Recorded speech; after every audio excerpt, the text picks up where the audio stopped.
Good morning. मैं रवि कुमार श्रीवास्तव आज आपको कॉर्पोरेट अकाउंटिंग पेपर 4 का यूनिट 2 पढ़ाने जा रहा हूँ। यूनिट 2 के अंतर्गत एक चैप्टर है dissolution of partnership firm to insolvency of partner. इसी विषय पर आज आपका मार्गदर्शन करूँगा। इससे संबंधित जो भी स्टडी मटेरियल है और क्वेश्चन बैंक मैं आपको व्हाट्सएप के माध्यम से भेज चुका हूँ। आशा करता हूँ आप उसे पढ़ लिए होंगे और समझने की पूरी कोशिश की होगी। फिर भी अगर उस पढ़ने के क्रम में कुछ डॉट हो, उस डॉट को मैं इस वीडियो के माध्यम से आपको क्लियर करूँगा। मैं जब इस विषय को पढ़ा दूँगा तो उम्मीद है कि आपके मन में जो भी आशंकाएं हैं वह स्वतः ही दूर हो जाएंगी। तो चलिए मैं आपको चैप्टर इंसॉल्वेंसी ऑफ पार्टनर पढ़ा। आप सर्वप्रथम तो यह जान लें कि इंसॉल्वेंसी होता क्या है। इंसॉल्वेंसी ऑफ पार्टनर होता क्या? कोई साझेदार कब दिवालिया होता है? जब किसी साझेदार की कुल संपत्ति उसके कुल दायित्व से कम हो जाती है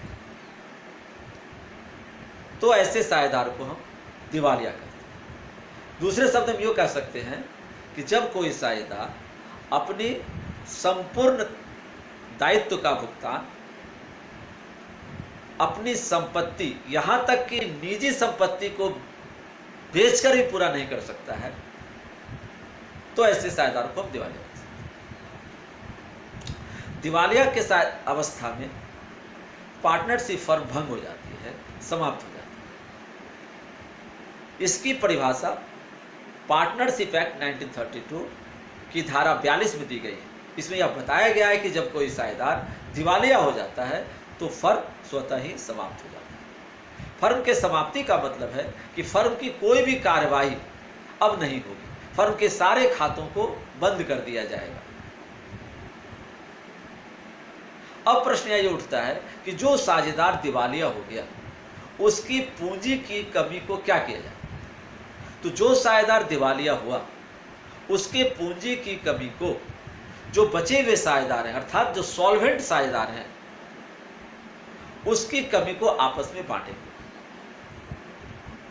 इस संबंध में एक उदाहरण मैं आपको दे रहा हूं।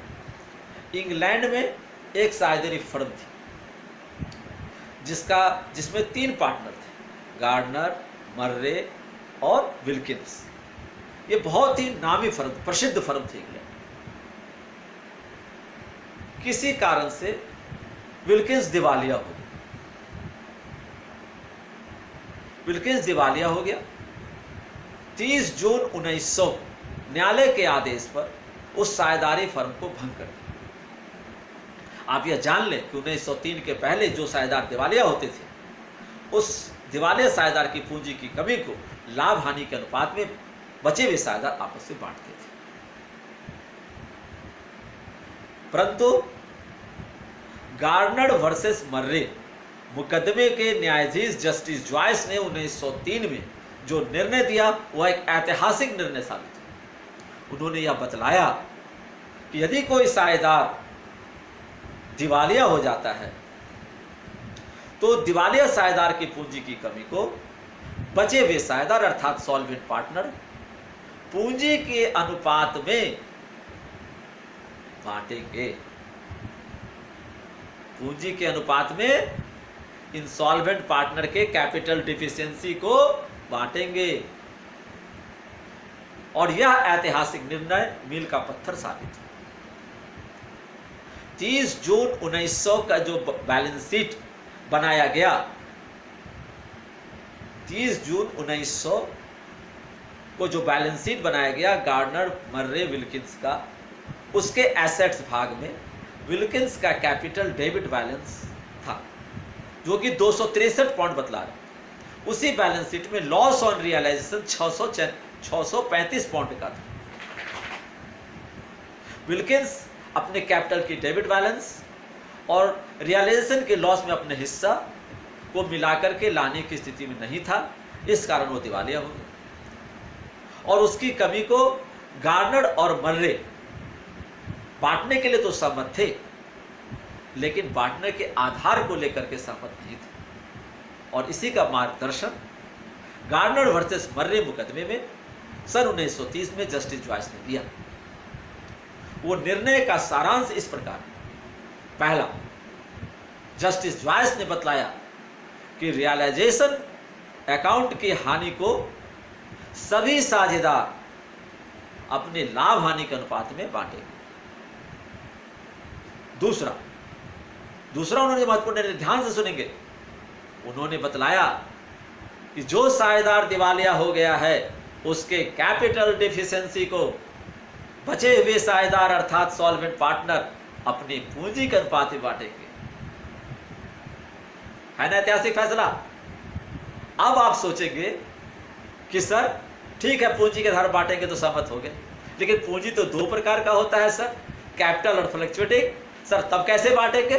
तो आपका क्वेश्चन सही है, आपके दिमाग सही दिशा में काम कर रहा है, आप सही सोच रहे हैं। कैपिटल यदि फिक्स्ड है तो जस्टिस जॉयस ने बतलाया कि जिस तिथि को पार्टनर दिवालिया हुआ है उस समय जो बैलेंस शीट बना हुआ है उसमें जो बचे हुए साझेदार की पूंजी हैं उस पूंजी के अनुपात में डिफिशिएंसी को बांटा जाए। और यदि कैपिटल फ्लक्चुएटिंग है तो कैपिटल में यदि बैलेंस शीट में रिजर्व है तो उसको जोड़ दीजिए, यदि बैलेंस शीट में क्रेडिट बैलेंस और प्रॉफिट लॉस है तो उसको जोड़ दीजिए, यदि बैलेंस शीट के एसेट्स भाग में profit and loss debit balance है तो उसको माइनस कर दीजिए, उसके बाद जो अमाउंट आएगा उसका अनुपात निकाल लीजिए और उस अनुपात में इंसॉल्वेंट पार्टनर के कैपिटल डिफिशिएंसी को बांट दीजिए। ये दो उन्होंने महत्वपूर्ण फैसला दिया जो गार्नर वर्सेस मर्रे मुकदमे के नाम से प्रसिद्ध है। उम्मीद करता हूं कि आपको ये बातें समझ में आई हो। अब मैं आगे बढ़ता हूं। जब कोई साझेदार दिवालिया होता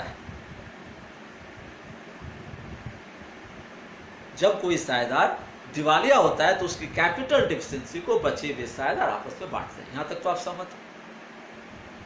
तो ये इंसॉल्वेंसी और पार्टनर होता कितने प्रकार? तो आप जान लीजिए, मैंने जो आपका स्टेटमेंट भेजा है, क्वेश्चन बैंक भेजा है, उसमें 3 प्रकार का प्रश्न आप मैंने डाला है। और ये जान लीजिए इंसॉल्वेंसी और पार्टनर 3 प्रकार से। फर्म का मान लीजिए 3 साझेदार हैं, तो फर्म से 3 साझेदार में कोई एक साझेदार दिवालिया हो जाए, दूसरी परिस्थिति कोई 2 साझेदार दिवालिया हो जाए, तीसरी परिस्थिति के सभी साझेदार दिवालिया हो। तो तीनों प्रकार का प्रश्न मैंने क्वेश्चन बैंक में डाला है, आप बना भी रहे हैं और मैं जो बता रहा हूं उसको ध्यान से सुनो। तो गार्नर वर्सेस मर्रे रूल्स जो मैंने आपको बताया, इसके आधार पर आप बनाए। और उन्होंने केस का जो डिसीजन है वो डिसीजन ये हुआ कि रियलाइजेशन की हानि को सभी साझेदार, बचे हुए साझेदार, जान लीजिए सॉल्वेंट पार्टनर नगद लाएं। और एक ध्यान दीजिए, यहां पर एक बात नोट कीजिए, यदि किसी साझेदार की डेबिट बैलेंस है, यदि किसी साझेदार का बैलेंस शीट में डेबिट बैलेंस है तो वो साझेदार रियलाइजेशन की हानि को नगद नहीं लाएगा।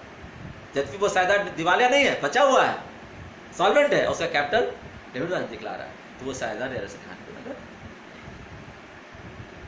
ये हो गया आपको गार्नर मर्रे रूल्स।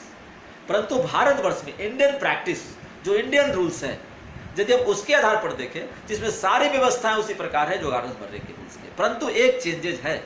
वो चेंजेज क्या है कि रियलाइजेशन अकाउंट की हानि को सॉल्वेंट पार्टनर नगद नहीं लाएगा। इंडियन प्रैक्टिस में गार्नर मर्रे में नगद लाएगा और इसमें नगद नहीं लाएगा। इसी कारण इस मुकदमे का जो आलोचना की, कहा गया कि जो बचे हुए साझेदार हैं उनको क्या आवश्यकता है नगद लाने की कोई आवश्यकता नहीं। दूसरा जो आलोचना किया वो ये आलोचना किया गया, जो साझेदार दिवालिया नहीं है, जो बचे हुए साझेदार हैं, जो साझेदार दिवालिया नहीं है, जो बचे हुए साझेदार हैं, उनका कैपिटल अगर डेबिट बैलेंस है तो वो डिफिशिएंसी नहीं बांटते। ये क्या बात है? इस आधार पर इसका अनुष्ठान करें। अब इसका जर्नल एंट्री क्या करें? अब इसका जर्नल एंट्री क्या करेंगे? दिवालिया हो गया तो बाकी जो एंट्रियां होती हैं वो सब उसी तरह से करेंगे जैसे पूर्व में करते रहे हैं। पार्टनरशिप डिसोल्यूशन में जो आप बनाते थे, जो एंट्री करते थे, वो एंट्री होगा। सिर्फ इंसॉल्वेंसी का एंट्री, जो पार्टनर इंसॉल्वेंट हुआ है उसके डिफिशिएंसी को जो बांटेंगे उसमें एंट्री में क्या होगा? Entry solvent partners capital account debit to insolvent partners capital account. और यदि कैपिटल फिक्स्ड है तब क्या हो जाएगा? Solvent partners current account DR to insolvent partners capital.